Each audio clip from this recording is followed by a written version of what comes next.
din quartet din Europa. Se numesc Hypnotic și este... nu.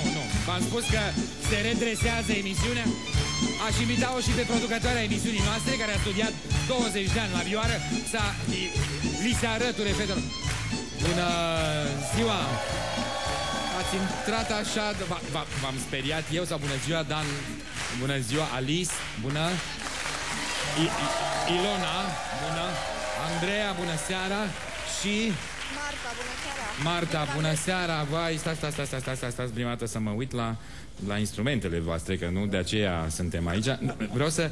Hypnotic, vă rog frumos să aplaudați acest grup absolut unic, autentic. De ce? Și vreau să vă spun de ce. Este singura trupă electric violin quartet din Europa. Fără instrument?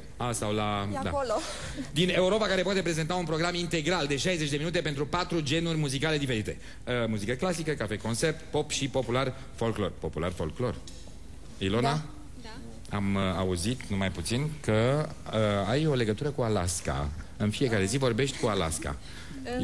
Nu mai vorbesc cu Alaska, dar am fost chiar peste tot în lumea în Alaska, asta. Da? Da, și acum îmi place așa de mult în România că m-am stabilit aici.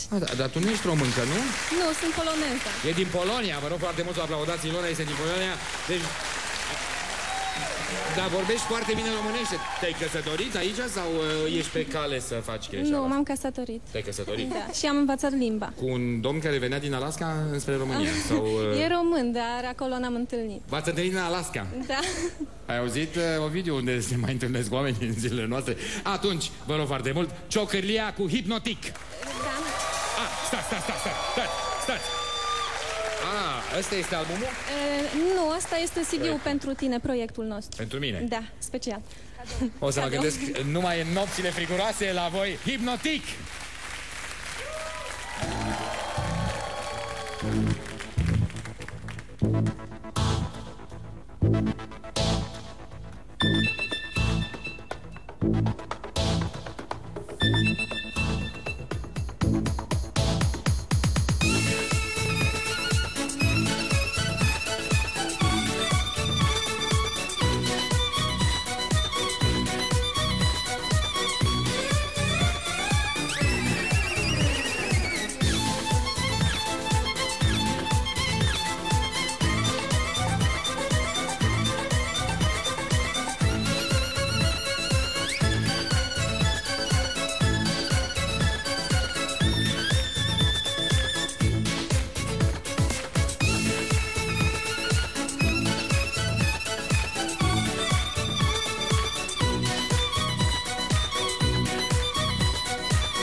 Hypnotic!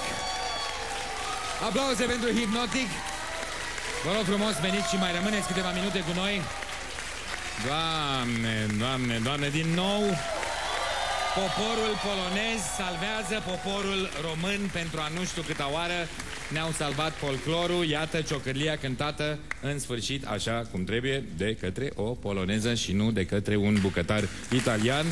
Stai să vă dau un microfon să-mi povestiți voi ce...